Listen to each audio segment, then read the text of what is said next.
Welcome back to The Exorcist Files. And no, that's not a show about how Father Martins does his nails. Rather, we are here for the special Ask Me Anything super secret double probation vault episode. Filling in for Father Martins is the closest thing you can get to a Father Martins in Washington, D.C., but not actually. Please welcome Father Gregory Pine. If you're down with OP, well, you know me and Father GP. What's up, GP?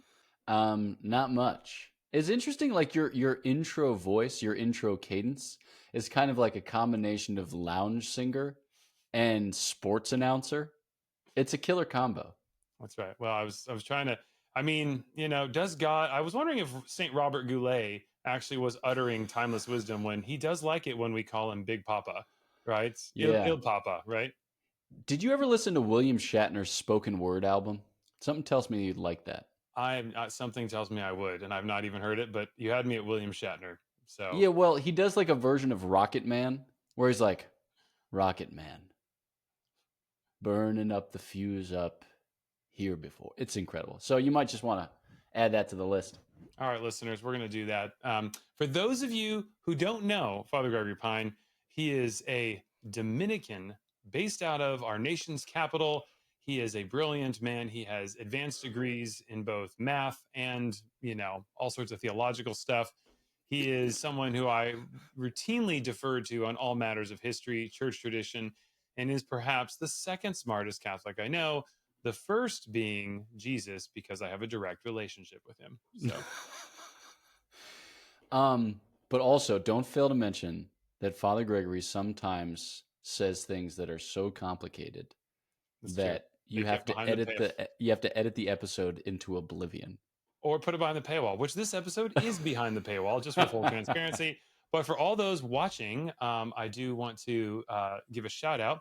Father Pine has written a fantastic book, Your Eucharistic Identity, soon to be optioned by Matt Damon for your Eucharistic Born Identity. Fantastic book. For those of you questioning the very reason for your existence, please do check it out. He is a wonderfully talented writer, but more importantly, he is a dear friend, and he is stepping in today to help answer your questions. Vault subscribers, thank you so much for supporting the show. So, Father Gregory, what do you say? We get into it? I think so. Okay. Now, this first question, I don't know who wrote this, but obviously, judgment upon them. Are hmm Ryan's dad jokes a venial or mortal sin? I think of venial sin, but I have a quick thing. So, you know how the Hebrew midwives, they were like, oh, yeah, sure, we'll definitely kill the kids. And then what happened was the kids came and they delivered them. And then Pua and Shipra reported back to the Pharaoh and like those kids, they just were leaping out of the womb and we couldn't get there in time. So they lied, venial sin, but they did it with great love. And so they're commended by the Most High God for their charity. So I like to think that your dad jokes are like that. I'm not going to condone the dad jokes, but you do them with such love in your heart that you know, there's a lot of good that comes from them.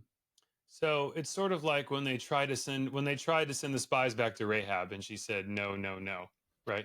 Exactly. Nice work. Thank you. That Um, was good. That was I, actually I good. fell right into that I trap.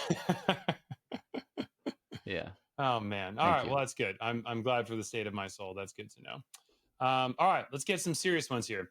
By the time this releases, we will probably have the other episode released. But we recently had a guest on who talked about this, so it's interesting timing here. But Father Pine, could you enlighten us as to the church's teachings, if it all or any at all, on the use of things that are hallucinogenic aids, such as mushrooms, LSD, um, peyote, ayahuasca for potentially medicinal purposes, such as the treatment of PTSD. And I'm going to assume we know the answer to the latter of use cases or seeking out divine experiences and those who. And I think the writer of the question does have a sincere question of is there a world where these are natural tools that God gave us as plans to try and help enlighten our senses and open us up to genuine spiritual experiences? So have fun with that. Thank you. Short answer, I don't know because I don't actually know the medicinal effects of mushrooms, LSD, peyote, ayahuasca. My suspicion is that if they do offer certain benefits, they also probably come with certain negative effects, like certain detriments. I'm also somewhat nervous about hallucinogenics because I do think they open you to a spiritual experience. And obviously, as people who listen to the show know, not all spiritual experiences are good. I have a close friend who used ayahuasca before she converted to the faith, like she was into shamanism and esoterics and other things besides. And she's of the mind that it is demonic, the use of these things, that it involves a kind of, incantation and a kind of calling upon things in the spiritual world. But the things that are routinely called upon are demonic. So then the question of whether or not it can be used for medicinal purposes or clinical purposes, I think what we have to look at is, does the thing harm you physically? Like marijuana, for instance, a lot of people say it can be used medically and it has no negative effects. I think it's been shown pretty clearly that marijuana does have negative effects. And so my suspicion is that you have something similar going on with these, but I just don't know. So I don't want to Okay, so the make a church does definitive this is judgment.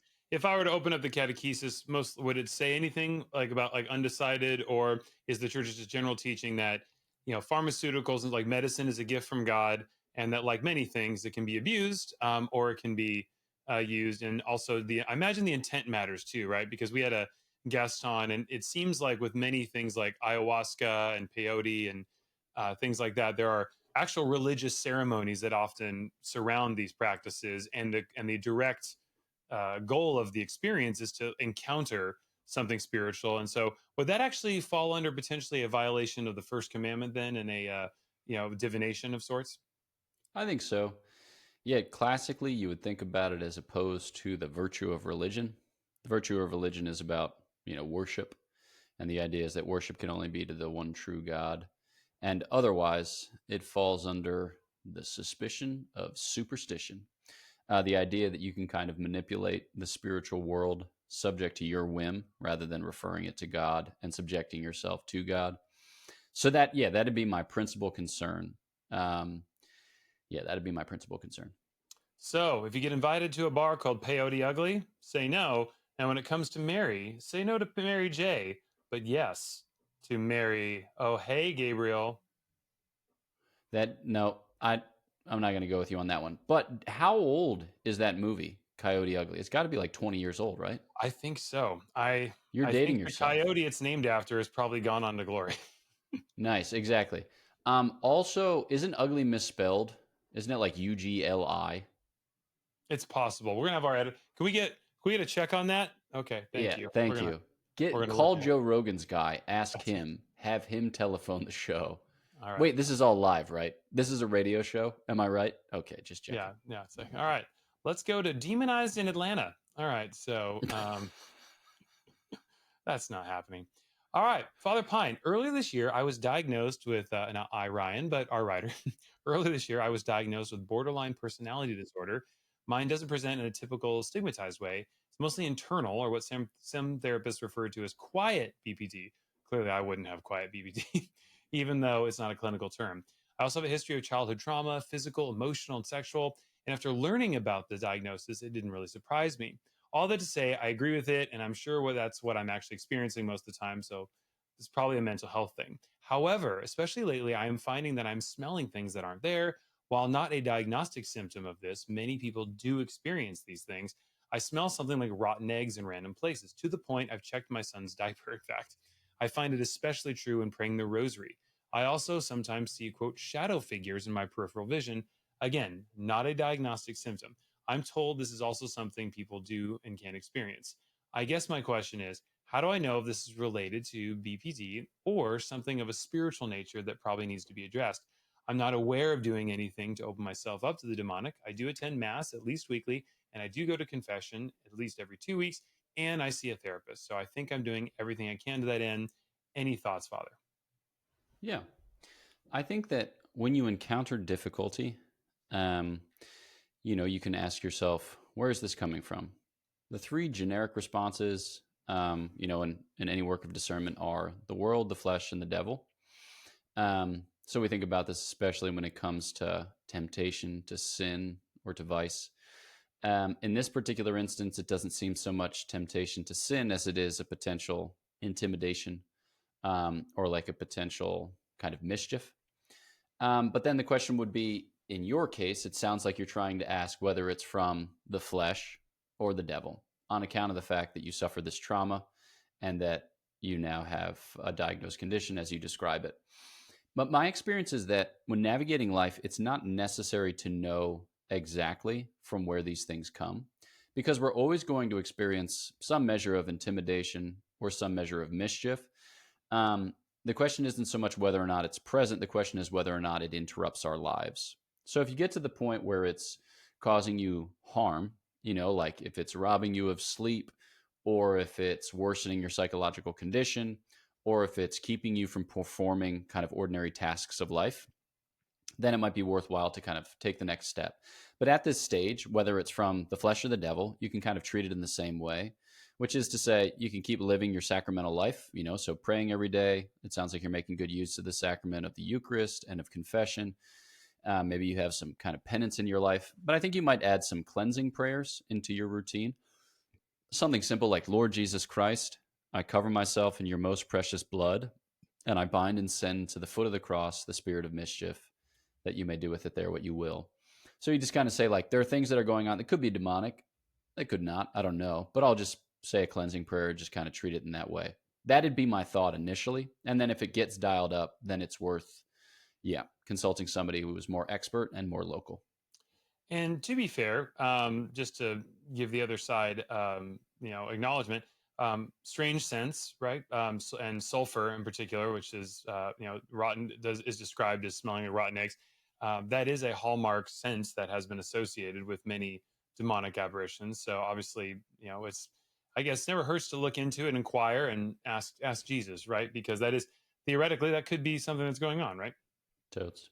So thank you. Well said, Father. Well said. My pleasure. This is, people don't realize this is Father Pine's attempt to repudiate my criticisms of him using big words and large multisyllabic phrases. So now he responds with totes. Well, that's my favorite. I don't know. People have these. Okay, so emojis are a thing, or at least they were like 10 years ago, and people still use them to a certain extent. But one of the best emoji combinations that I ever saw was a person just typed out, or I guess not typed out, but selected out purse emoji, MA, goat emoji, as a shorthand for totes my goats. And I was like, that's genius. That is actually very smart. And honestly, I feel like a linguistics professor somewhere really missed the opportunity to kind of corner that class, like advanced emoji use in multicultural dialogues. Gosh. Yep. That would have been amazing. Yeah. Get on that. Let's keep trucking on here. Let us. Ooh, okay. We have gotten this one before, and I think Father Martins has talked about this, but Father Pine, your thoughts overall on the book of Enoch. You ready for this? I'm ready. I know precisely nothing about the book of Enoch. That seems strange given your education. Would you agree? Here's the thing. I know the 73 canonical books of the Bible with some familiarity. I know almost nothing about non-canonical books of a kind of privileged status, whatever we call them. Pseudepigrapha, deuterocanonical texts. I don't know anything about them. I'm all over, like this brain management technique, which is to set aside those things which are of less inspired sort. So I apologize to disappoint. Do you know anything about the book of Enoch? I just know that Enoch was Enoch'd up into heaven, and I know that it sounds like it's Enoch gonna talk about this one much longer. But wow. No, actually, I've heard several priests say that it is interesting. Obviously, it is not to be treated anywhere in the same realm as sacred scripture, but it does potentially have some interesting insights and value. But I guess you could say that about a Tom Clancy novel as well. So, Yes. Run Silent, Run Deep. Was that him? He was the Sum of All Fears and Patriot Games and lots of good stuff. Nice. I'm going to look up Run Silent, Run Deep right now. The novel is by Edward Beach Jr. I know you were asking, so I had to satisfy your curiosity. Next one, a discernment question. Finally, something you can help with, Father. Wow, Father savage. I know. Savage. You bring me on here. You make fun of me. I have no third thing. Listeners, do you have a third thing? Listeners must know that. See, this is I'm actually gonna. This is a note to Catholics here because The problem is, if you only engage with the text of this interview, right, you would come to the conclusion that I am just mean, etc. But without the history and the Yeah. tradition and the Yep. entire surrounding backstory, Wait, and so are you saying that we need the tradition to interpret the I'm text? just saying, if anyone just Oh, saw the did transcript, you just say that we need the tradition to interpret the text? The next question is, who's the authority? Who's I'm the just authority trying to whereby to throw make you. I'm determinations as trying to to what throw you a constitutes the bone tradition? here, and I know you love bones as a Catholic. And so I'm saying, if someone just read the transcript here, Uh-huh. this is why I have problems with sola scriptura, right? If we just read the transcript of this interview, Yeah. listeners will conclude I'm not very nice, and what they Yes. need is the full context, and we need to understand what was going on prior, even Mm-hmm. in oral tradition, because listen to Father Nice. Pine is savage to Ryan as well. S- So there Gently is, savage. but obviously, as St. Paul says, right, you must hold fast, right, to the traditions that were both in this interview and what were handed down orally. So, He also says my favorite band that includes the word savage is Savage Garden. there you go. That's in 3rd Romans. Well, truly, madly, deeply, I cannot wait to move on to this next question. So, I want to stand with you. All right, here we go. I'm ready.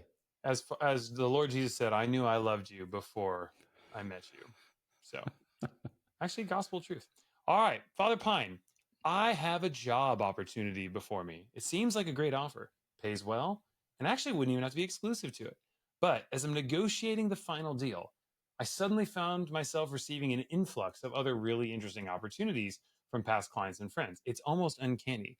I know I need to pray, but any thoughts on how I might be able to discern whether this might be a distraction or perhaps a sign from God that I need to pause and maybe not accept this? So, general thoughts on discerning things like this, and yeah, what do we think? I have many thoughts.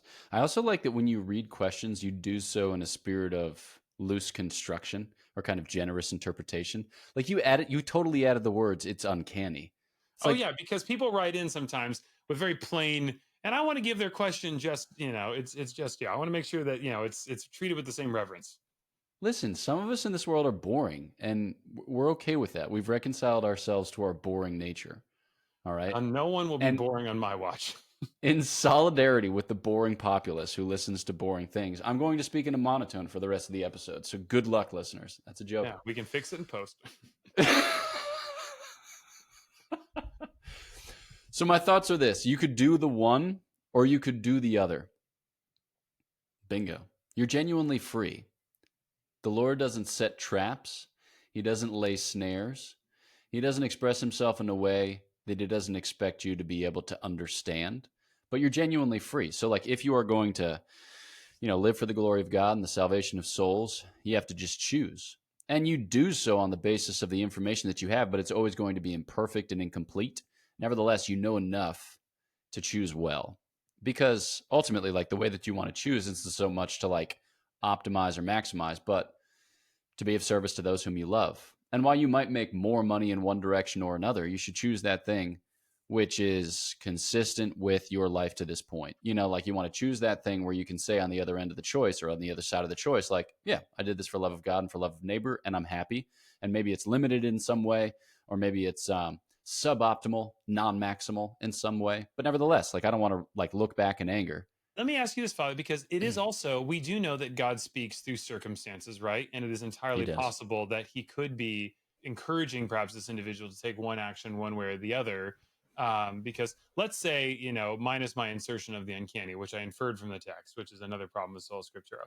But the fact that if something, say it's been, let's even paint this into another hypothetical. Say it was kind of barren, right? And someone's like, oh man, I should leave one career and go to another, right? And I'm not seeing fruit, right? And then they are on the cusp of doing it, and suddenly their other business starts like prospering, right? Yeah. Would you say, oh, that's interesting? Or you know what? Like again, would that be something that's a little more like worth taking a pause at? Because also, and maybe you could speak to this too, does the enemy come at us and try and also destroy great by offering good things? Potentially. But like we don't know. So it sounds like this individual can't read the one or the other. Mm-hmm. And I mean, obviously, where the Lord is, there's going to be freedom. There's going to be evidence of the fruits of the Spirit, but often that's the type of discernment that we make over time. I think that sometimes we falsify experience when we treat it as if it were like this moment, like is all that I have to go on, and it's either Hmm. this thing or that thing. Where I think that you can kind of like lean into one of those choices and see if it bears fruit. And if it doesn't, then lean out and then lean into the other one. I just don't think that like a lot of people are held back by the fear that if they choose incorrectly, that they are going to suffer or that their lives are going to come to pieces. When like God's not that way, as far as I can tell. Like sometimes He's going to ask us to step out in faith, and even when we do step out in faith, sometimes our plans will fail. But He'll still take that as an offering. He'll take that as a sacrifice that we made to Him, provided that we did so in that spirit. So yeah, like I just don't think that there's a way to know God's exact thoughts on the matter as God's exact thoughts on the matter. I think that we can know what God has given us to know, given our limited kind of understanding of the situation and our limited resources. Like we can choose as best as we can choose, and then kind of go from there. And obviously, choosing incorrectly is different than sinning because obviously, God does punish for bad decisions. But and also maybe this goes back. Even maybe I'm being too myopic on this, but if to sin is to miss the mark, right? And there is one that you should do versus the other, wouldn't it follow that if you did pick incorrectly, there would be sort of negative consequences? Or is it like, hey, God works all for the good, and as long as you're not like erring in sin as far as like morally sinning, then you're kind of there's a freedom there to operate. I'm more of the second mind Okay. because like you just don't know what the other life would have looked like. I mean, Yeah. cinema often portrays it for us in pretty Yeah. clear fashion, Like but Back to the like Future. like Back to the Future, Yeah, like poor if he had Hemplo, ended up, yeah, if he had, remember when his mom fell in love with him in the past, right? started erasing his whole future. Which, yeah, Yeah. there's a variety of sins that could be committed there. Yes. But Yes. we do see what Yep. would have happened. Poor Hemplo. Yeah, but like we don't have that kind of access to our alternate realities. We just have this reality. There's a Protestant professor who's emeritus at Duke named Stanley Hauerwas, Oh and he yeah, has this quote unquote rule of marriage. And he says, first rule of marriage is you're going to marry the wrong person, which I love because as I an think a lot of unmarried people man, spend right? their lives trying to find the right person. But as it turns out, they're looking for a person who may not, in fact, be available. And so it's like, yeah, you're going to marry an imperfect person. But the question isn't so much whether or not this person is perfect, so much as whether or not you can commit to live with this person in love for the glory of God and the salvation of souls and have babies and raise them up in the faith and like start a family band and maybe tour the nation and teach one of your kids the hammered dulcimer and another one of your kids the glockenspiel. Sorry, that example got weird. But the basic idea is you're free and you have options and you can exercise one or the other. And there might be better effects or consequences from one or the other. Nevertheless, like we're not here for the consequences, we're here for the fidelity. And you can be faithful to God. Provided you're faithful to God, I think you can do whatever. You mentioned something which I do love, like where the Spirit of the Lord is, there's freedom, and obviously, that has to be nuanced because we can feel anxiety about good things. We Yep. can feel, terror even. I mean, obviously that's interactions with angels and God, the ultimate good, often provoke, seemingly transient, not actually peace. It's kind of like, whoa, like don't kill me. So when you say ultimate, would you say it's safe to say that in the aggregate, it's where the Spirit of the Lord is, there's freedom? So maybe like, and maybe marriage is a great example. Say someone's on the cusp, or whether it's this big job, opportunity, whatever, that anxiety surrounding a big decision. We're humans. We obviously have, grass is greener syndrome. Choices constrain us. The human desire is to obviously is to be like unfettered and completely free. So any constraint upon that might produce resistance. So when you say the Spirit of the Lord, there's freedom. What would you say is the maybe proper way to view that? So I think of freedom as a fixity in the goal, which is overly complicated. But the basic idea is we consider those people free who know what they're about and are able to choose in light of that knowledge. Okay, so like you think about a really good musician, let's say like Josh Bell was a good violin player when I was in college, and I went to hear him at the whatever, doesn't matter, no one cares. But like Josh Bell, in order to become a really good violin player, he had to train, he had to drill, he had to practice, he had to do whatever he did. But once he had interiorized the music, he became a kind of virtuoso. Like he could extemporize or he could make stuff up in kind of wild and wonderful fashion. So because he had fixed himself in the art, he was free, as it were, to express it in ways that people found beautiful. And I think that like our freedom comes from being fixed in the will of God. Like when we are, like when you are fixed in the will of God, certain options are off the table. You're like, okay, I've got like 5 options. I could lie, or I could cheat, or I could steal, or I could equivocate, or I could do this thing. And you're like, well, on account of the fact that the Lord has purchased me at a price, and I'm convinced that that's the most real thing on offer, I don't think I'm going to lie or cheat or steal or equivocate. I think I'm just going to do this other thing, even though it's hard. It doesn't need to be complicated. And so I think that, like, when it comes to these types of things, like a business decision, for instance, you're thinking in terms of profit because you're hoping to make money, and presumably you're going to use that money to serve other people, right? But like, if you catch yourself preferring profit to the glory of God and the salvation of souls, then your servitude is to mammon.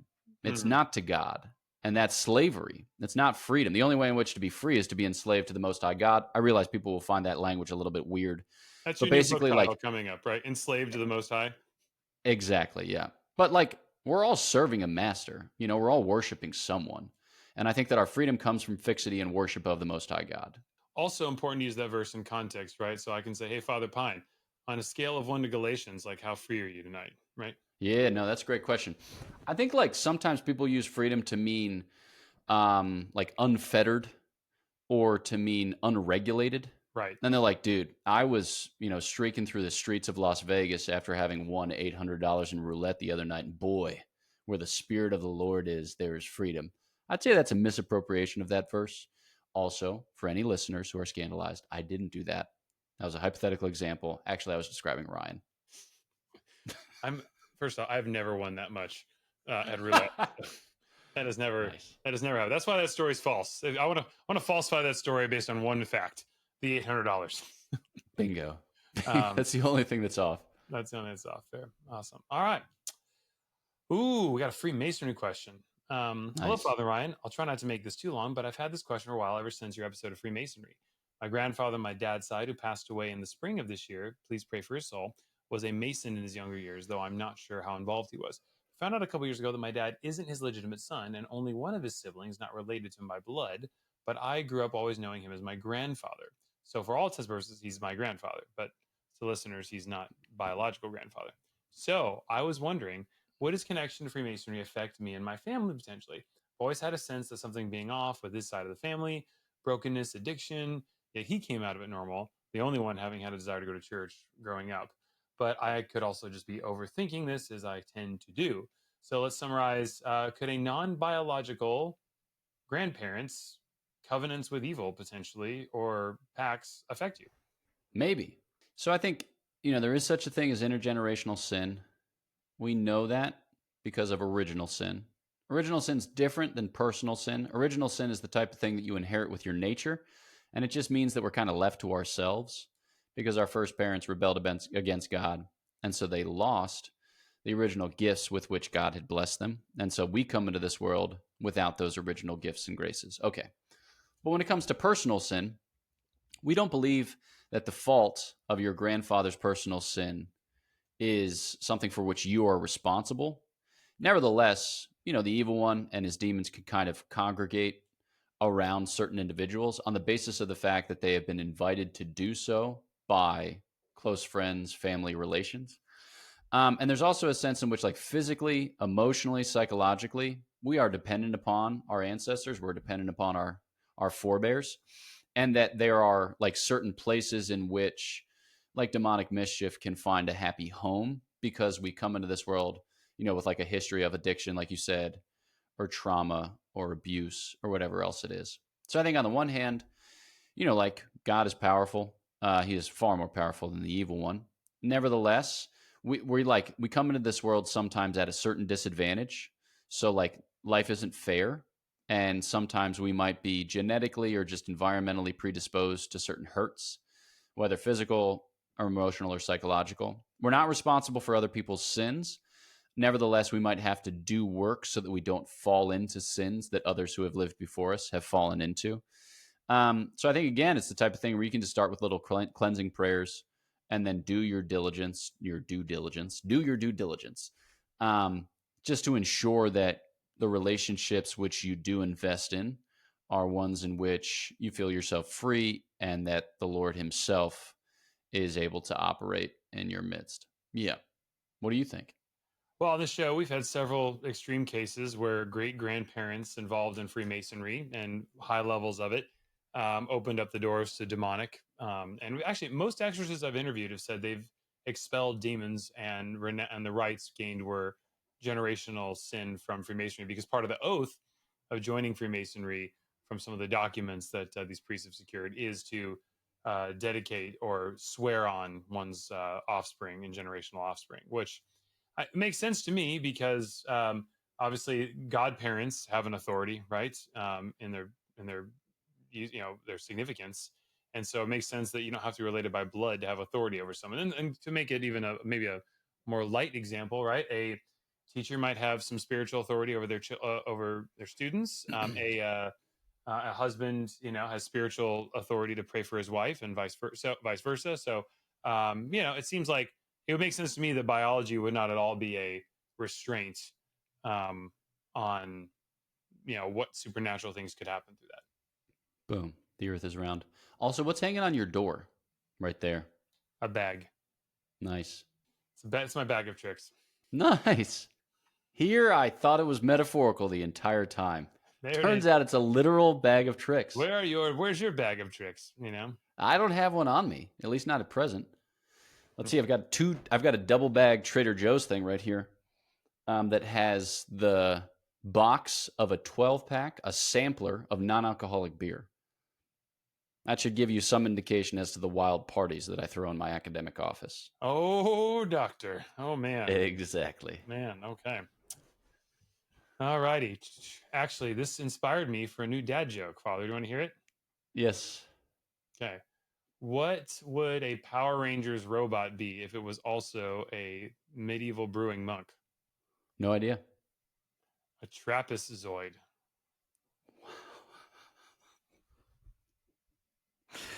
That's got too much going on. I know. There's actually that works on so many. If it works on 3 levels, that would be so meta.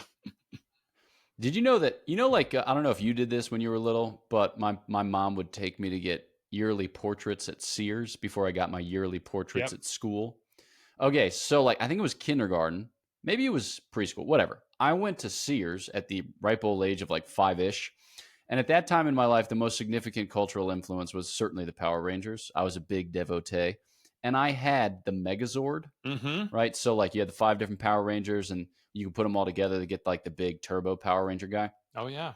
And so my Sears picture is of me wearing a Power Ranger shirt and Power Ranger shorts with the Megazord perched on my knee as I give my best graduation smile. It's pretty darn cool. I have my Megazord actually up on I can't turn the camera, unfortunately, but I still have my Megazord. And of course, the elusive Green Ranger. Remember what a big deal that was? That was 'Cause we're huge. we're like, what color? Is he the What Green Ranger? Is he the White Ranger?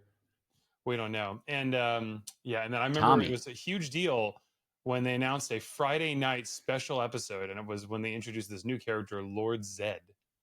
Oh, And Lord Zed with the big Z staff came in and enslaved Rita Repulsa. And also, what a banger of a rock anthem. The Power Rangers theme song is fantastic. yeah. No, it's great. All right, we will press on towards the prize to which some of us are called. Okay. Yep. Okay. All right, Father. I know playing with boards, I'm assuming I mean Ouija boards, tarot cards can open doors. But what happens when these things appear in scenes on TV series or movies? Can watching those open doors as well? There is a particular show I watch on Hallmark. That tells me something. And last season, the characters were based in a 70s era where they used a Ouija board to contact the spirits as well as playing with tarot cards, since that, I guess, was a big thing in the 70s. I know certain sexual scenes, this seems fair. I know certain sexual scenes can lead to impure thoughts and possibly lead to mortal sins. But I was wondering about the occult depicted in TV series, movies, and its possible effects. Different kinds of things happen on television. So a sex scene, for instance, that person is actually naked. That's an actually naked person. And so that can cause all manner of, temptation and potentially sinful or vicious lust. Whereas with violence, that person is not actually being killed, but there is still an effect that can be derived from watching overly violent movies. Like you can get desensitized, such that when you hear in the news like somebody's been shot, you're like, whatever. I see people get shot every day. But that's more indirect. Whereas I think that this type of thing is somewhere in between those two types of examples, because the persons themselves are handling the things. And insofar as we're talking about New Age and the occult, it's the type of stuff that you shouldn't even handle, not even as a prop. But they're not necessarily doing it with the intent for which the things are intended. They're doing it as actors. All right. So they're not entering into the activity wholeheartedly. And so what you're watching is them not enter into the activity wholeheartedly. So in that sense, it's kind of like violence. All right. But I don't think that the risk is so much that it would desensitize us as it might potentially, yeah, like open a kind of door, as it were. I don't know what that entails, truth be told. My experience is I saw like one movie in which something like this featured, and I kind of just felt gross when I left the theater. I said a little cleansing prayer, and I never thought about it again. So I think that like our contact with those things is limited, or it's just like kind of light, kind of I don't know what the exact word that I'm trying to like fish around for, but it's like so mediated at that point that it just gets thinned out. Nevertheless, it's the type of thing that you should, I mean, like when it comes to consuming television or when it comes to consuming cinema, I think that we should always be prepared to skip forward if we find that the content is objectionable. And I just don't really know many instances in which when you skip a 1 minute scene or a 2 minute scene that you really miss out. But we have this like real attachment to see the whole thing. We have to get over that. We have to move on. I agree, because also as someone who writes and creates dramatic episodes and dramatizations of actual case files where people depict Freemasons and Ouija boards, etc., my actors always ask, like, am I allowed to do this? And I was like, yeah, you are not actually taking the oath of Freemasonry if you do this. So, and I said, makes you feel better, you can cross your fingers.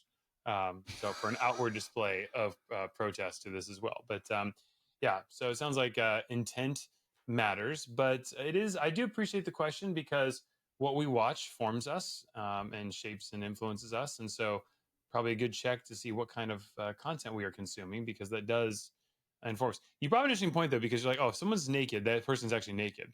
So what if it's AI and it's not a person and it's a synthetic Oh, person who's naked? Is it yeah. now just desensitized and like violence, or is it still wrong? That's interesting. Yeah. No, that's super interesting. I know, So I so would save maybe that like for in there's front of the paywall, man. That one may go have to go beyond the paywall. so I think the difference between, okay, so like comparing consuming television or cinema in which you have artificially intelligently generated images of persons who are underclothed versus artificially intelligently generated images of violence. I think that typically, like the human form speaks a kind of language, a nuptial language. And so it's the type of thing that invites a relationship. So it's the type of thing that engages you and elicits a response. The sexual response is just part of what is an interpersonal response. So I think that you're being engaged by the naked human form. So I think that it's drawing on you as a real life individual, not as an artificial intelligence, in a way that, yeah, invests you more in the revelation. Whereas I think with violence, there's not that same appeal, that kind of interpersonal appeal, because in violence, yeah, the person isn't, speaking that nuptial language in the same way, shape, or form. And so I think that, yes, in an artificially intelligently kind of devised naked form, I think that's what's happening is happening, in fact, in you, and you're still real, right? So you're still, as it were, lusting, or you're still, thinking about your future prospects in a way that compromises your own integrity. Whereas like violence is just kind of washing over you, and the question is how you choose to engage. Yeah, that's a really cool question. It's interesting, and also because it's also nudity in of itself is not bad. That was the original birthday suits were the original attire, and Exactly. different cultures have different cultural concept. I mean, I just got back from Turkey filming this Paul show, and Rome. It was very common to wear a lot less clothes and a lot more circumstances than we do today. And obviously, there's Renaissance art, right? There are people depicted in human beauty. It seems like it would be more about what consuming something, and does that lead you, because Paul obviously talks about this, right? Like they'll defer to the weaker Yeah. brother, and everyone kind of knows their line of what leads you to. Because, like, violence can also be depicted righteously. Seeing Liam Neeson take on and destroy evil seems like a born out version of just war, right? To rescue his daughter. I think, yeah, I think it's like the way that you shape the meaning of your words by how you assert, so like if you were to ask me like, hey, like in all earnestness, did you get the receipt from that place? And I said like, yep, got the receipt. You take that as me asserting these are the facts. I'm recounting the facts. But if I were to say that because I was embarrassed, then that'd be like a venial sin. That'd be like the type of white lie. It's going to come home to roost eventually because you're going to be like, give me the receipt because we need to expense it. And I'll be like, I'm a bad dude. So how you assert shapes it. Whereas if you say like, hey, did you grab that receipt? I could say those same words and be like, uh, I got the receipt, and that I've asserted in such a way that I'm embarrassed. I feel silly. I failed to do the thing that I ought to have done, and I'm just trying to like let us both down easy. So I think the way that you present nudity, the way that you present violence can be done more or less reverentially, like with more or less respect for the human person, more or less respect for the human form. And I think that like maybe just to kind of bring it back to the question, if you're presenting Ouija boards and tarot cards like they're great and that everyone should use them, then you're responsible for that to a certain extent, and that can also be more seductive. But if you're showing that they unleash hell, then that can be part of good art, and it could be a kind of warning for those who consume that art. On to the next question. Father Pine. On a number of occasions, I have attended Mass and noticed the priest deviating from the prescribed words of the consecration, including the words of Christ. One priest even would distribute communion saying, "You are," whisper, "the body of Christ," audible. Not desiring to confront him, I would just abstain from communion. Today, a visiting priest altered the word slightly, used a cup instead of chalice, actually started to say chalice and backtracked to correct himself and said, "Do this in sacred memory of me." I know it's minor and it's an old translation, used cup, etc., but as I was rostered as a Eucharistic minister, it put me in a very difficult situation. Some have suggested I'm being overly scrupulous, but it's hard to take that on board when many of the same people express doubt about the real presence. I'd say send me an email for a longer explanation, but the basic idea is that Christ institutes each of the sacraments, and Christ has power over the substance of the sacrament. The church does not have power over the substance of the sacrament. She has power over the things which kind of fill out sacramental celebration. So Christ institutes the matter and the form, and we're responsible for representing that matter and form and doing so with the intention that the church intends. That's a kind of confusing statement, but like basically, we need to perform the ritual action in such a way as to carry out the church's intention for that celebration. Now, there are ways in which you can corrupt that. All right. So if he were to say, this is our body, in the words of institution, that would seem to corrupt the sense of the sacramental form, making it an invalid sacrament.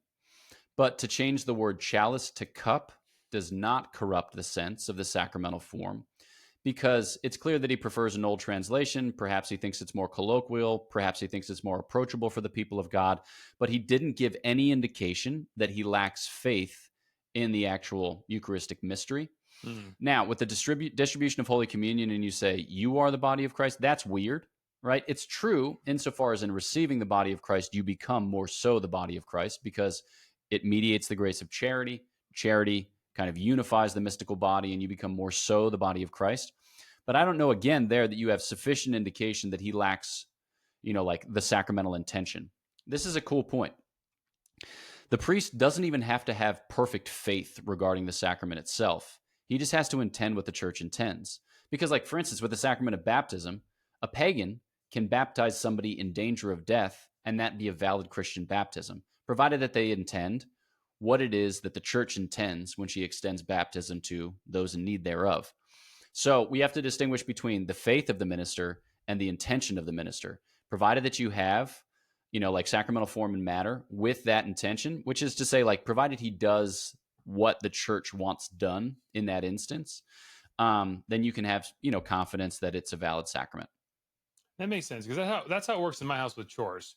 It's like I intend to do the chores, right? And I intend to do the way I was intended to do the chores, but sometimes I lack the ability to do the chores, you know. So is that kind of the same thing? No, but thank you. But I You're going validly to have to go tried. back into the bag of tricks there for another metaphor. All right, fine. All right, let's get super serious here because this I know is a question on everyone's mind. Yep. Pokemon. do we got to catch them all, or should we stay away from them? Because we get actually a lot of questions on this, and Father Do you really? Martins did not have any thoughts on Pokemon. Yeah, there's a lot of people who ask if Pokemon are demonic because they, Really? yeah, because of their spirits, or are they obsession over it. In fact, why don't we make this a chance to ask AI, why do some consider Pokemon demonic? Let's ask right now. While you're talking about that, I think like most youths between the ages of 9 and 13, I think I watched some Pokemon on Cartoon Network at a certain point. And then my family, so we weren't allowed to have video game systems because my mom thought that it would rot our brains. She was probably right. But we could use Game Boys on very, very long car trips because we had a Game Boy donated to our family at a certain point. Donated to our family. We sound like the Salvation Army over here. But we only had like 2 games for it, and one of them was Pokemon, which we did play. And at a certain point, my brother and I were hiking in the Adirondacks, which, for whatever reason, this hike had a really long approach, which means that it had a really long walk back to the car once we were done getting to the top of said summit. And as a way to pass the time, we did our darndest to remember as many Pokemon as we possibly could. And I thought we did pretty well. Of like the original 151, we might have gotten like 60. So that was great. So those are my thoughts. Well, I did find some of the thoughts that came here, and it said that beginning in the late 1990s, some Christian groups claimed Pokemon promoted occultism and Satanism, arguing that the creatures use supernatural powers such as telekinesis and elemental attacks, which are associated with witchcraft or sorcery, rather than innocent fantasy play. Critics also highlighted Pokemon like Abra, Kadabra, and Alakazam, which are 3 states of the same Pokemon, whose names resemble magic incantations, are supposed evidence of demonic influence. Some also cite serpent and dragon type Pokemon as evil symbols because of the negative biblical associations with snakes and dragons. The other concern came from the concept of Pokemon reinforcing the concept of evolution. Wow. Okay. Others objected to the idea of children commanding monsters or forming contracts with beings of supernatural power, viewing this as analogous to demonic possession or summoning spirits. Dude, that is a thorough answer. Right? Actually, Yeah. and to be fair, I get there are Pokemon, Abracadabra, and that makes sense there. But maybe to make this all full circle, Father, does this once again come back to intent? Because it seems to be a recurring theme in many of these questions here. Because if you are playing a video game and in no way, shape, or form believe that these creatures are real and are simply abiding by the rules of a game, insert whatever name you want for these things, isn't that different than someone who, let's play the extreme example, actually believes there are Pokemon out there and are trying to summon the Pokemon and building relations with it, in which case they have other things that they need to be doing, and we need to help them with, right? So is intent the issue here again? There are certain activities which are bad regardless of what you intend. So, like lying, for instance, it's always bad regardless of what you intend. But there can be a way in which intention might soften the gravity of the situation, but is not going to make it good. Um, or like murder of an innocent person. Like again, intent might soften, but it's not going to reverse the nature of that act and make an evil act a good act. So I think that like the question that people are asking whether this thing is itself the type of evil thing that can't be reversed by good intention. So I think that intention's part of the story, but it's not the whole story. My intuition is that this pertains more to fantasy, like anime based fantasy, than it does to occult or new age activity. There are certain things there. It's like they took a bunch of kind of cultural or societal tropes and used them for their evolved species of this, that, or the other thing. I don't know a lot about Pokemon, so at this point I'm kind of out of my depth. But I think like that Abracadabra and Alakazam as snake type creatures, I think it's just like they're just drawing on every cultural and societal association that they can to fill out their ranks of 151 different creatures. So maybe that's naive on my part, but I don't get the distinct impression that we're doing is nefarious. I can see how people might have a difficulty with it, but yeah. That may be true for Pokemon, but we cannot overlook the covenant language that Team Rocket uses in their motto: prepare for trouble and make it double, to protect the world from devastation, and yet to unite all peoples within our nation, whichever nation that is. And they say to denounce the evils of truth and love, to extend our reach to the stars above. Jesse and James, Team Rocket, blast off at the speed of light. Surrender now or prepare to fight. And of course, we have Meowth. That's right. So I would say Team Rocket's language borders on, I mean, at the very least, it's sort of postmodern, right? Yeah, is Team Rock, are they like characters in Pokemon? Yeah, they're the enemy. They're the ones that they always fight, Ash and the Pokemon fight against. That's awesome. Okay, so they're the bad guys. Yeah. So they're the ones that are against truth and love. Yeah, the evils of truth and love. But it's funny, they are espousing a truth in their motto, right? I mean, Which one? Is Team Rocket contradictory because they say to renounce the evils of truth and love, and so by calling truth evil, are they not violating their own motto? I think they're just kind of like Satan in Paradise Lost, you know? They just have it all upside down. Yeah. You know? Evil be my guide. Okay. Well, all right, Pokemon. So, you know what? If it gets you outside and get some exercise and you're not intending any sort of occultic activity, maybe. All right. Okay. A little more serious one here. There was an article trending. I don't know if you saw this, Father, where there was allegations that this witch on Etsy was hired to curse Charlie Kirk. We actually got an influx of emails with people asking about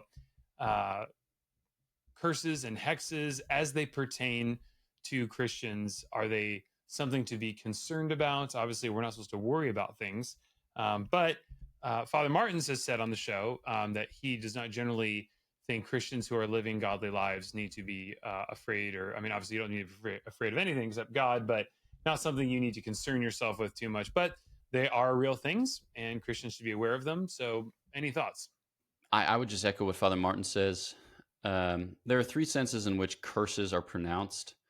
St. Thomas says there's just like a declaration, like this thing is cursed. Or there's like a kind of wish, like may this thing be cursed.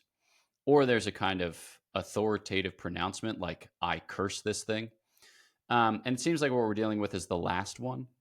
And so that I think the only instance in which we would need to worry about that is that if somebody with authority over us pronounces it, somebody with authority to do just that. Obviously, it's an evil authority. It's a fell authority. And anything that happens on the surface of the earth happens by God's permission. So he wouldn't do it, or he wouldn't allow it to happen if he didn't also provide a way through or a way out.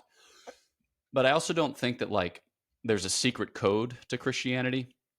Like, I don't think that there's like a kind of hidden key that you have to discover in order to attain to your full flourishing. Oftentimes we think about these things and then we start wondering if we're being held back from the fullness of life in some way, shape, or form. I mean, like, we're not, provided that we have Jesus as Lord and we're making use of the means that he puts at our disposal to attain to the end, which is his glory and our salvation. So I think it's like, provided you're praying, making good use of the sacraments, introduce some penance into your life, you're okay. Well, we've come to the final question. Do you have a cool, I think this is a two-parter actually, more for the fans. Do you have a favorite saint? And Yes. do you have a story or a cool experience with a saint that you would like to share? Here we go. My favorite saint is St. Thomas Aquinas. My little story with him is I visited Toulouse on a pilgrimage with my sister and friend. And we had mass at his tomb with his relics at the Couvent des Jacobins in Toulouse, which was really special. And then his relics took a tour in the United States. So they came to my house here in Washington, D.C. So it was really great to be able to preach in the presence of his relics and venerate them, which was cool. Another cool thing, not so much a saint, but a servant of God. There was a Dominican sister named Mother Mary Alfonsa. She was born Rose Hawthorne, the daughter of Nathaniel Hawthorne. The She author? founded a congregation. Yeah, the author. Oh, the House of the Seven Gables author? Yeah. And the Scarlet Letter. Yeah. No way. Okay. Sorry. Yeah. Yes way. So she founded a congregation of Dominican sisters who still take care of terminally ill cancer patients. They're called the Hawthorne Dominican Sisters. You can look them up. You can join. It'd be great. And when my mom was diagnosed with cancer, she had like a bunch of prayer cards made up to Servant of God, Rose Hawthorne, who was seeking a miracle for her beatification. And then like a gal in the parish made a little pillow with the prayer that she had on the prayer card. And it was just like cool little things with Servant of God, Rose Hawthorne, or Servant of God, Mother Mary Alfonsa. throughout the house. Now, we moved my mom down to the first floor of our house because she was having difficulty navigating stairs. And at one point, the cleaning lady was just picking stuff up in my mom's room, which is to say, in the living room. And she turned around and there was a lady there dressed all in white. She was like, ooh. And then the lady said, tell her not to be afraid. And the cleaning lady said, okay. And then the lady in white kind of turned the corner and disappeared. And the cleaning lady was like, ooh, that was weird.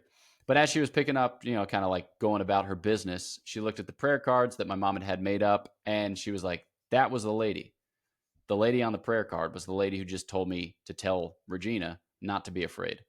So she recounted that story to my family, to my mom, and my mom took consolation in that. But it was cool. It wasn't like you're going to be healed. It was just like, don't be afraid. Trust the Lord, which I think is, it has the hallmark of something genuine, which I appreciate. Amen. Well, I love that. That's a beautiful story. May we all have saintly apparitions encouraging us on towards the prize. Well, Father Pine, it is stimulating, exciting, encouraging, in the quote Russell Crowe in A Beautiful Mind, petrified, stupefied, mystified, all the things. So appreciate you. Folks, also, for all those listening, please do go out and get yourself a copy of Your Eucharistic Identity, available on Amazon and other fine Catholic book retailers. Go get yourself one. And I then on highly the recommend next it. one of these things, you can ask Ryan questions about chapters 4, 5, 6, 7, and 8, because I'm not convinced he's read anywhere past chapter 3. First off, why would you say I just start on chapter 3? Well, if you start on chapter 1, then you out yourself. If you quote something from page 3, people know that you've only gotten that far. So the wise peruser always bops further into the Always book to bobs show, look further at my in. investment. No, Exactly. man. One must live their life. One must offer it up. One must establish contact, right? Nice. Those are the chapter titles, I know. which you can get on the table of contents. That's right. You can. In my book. All right, folks. Stay real. Stay blessed above the rest. God bless you all. God bless His most precious United States.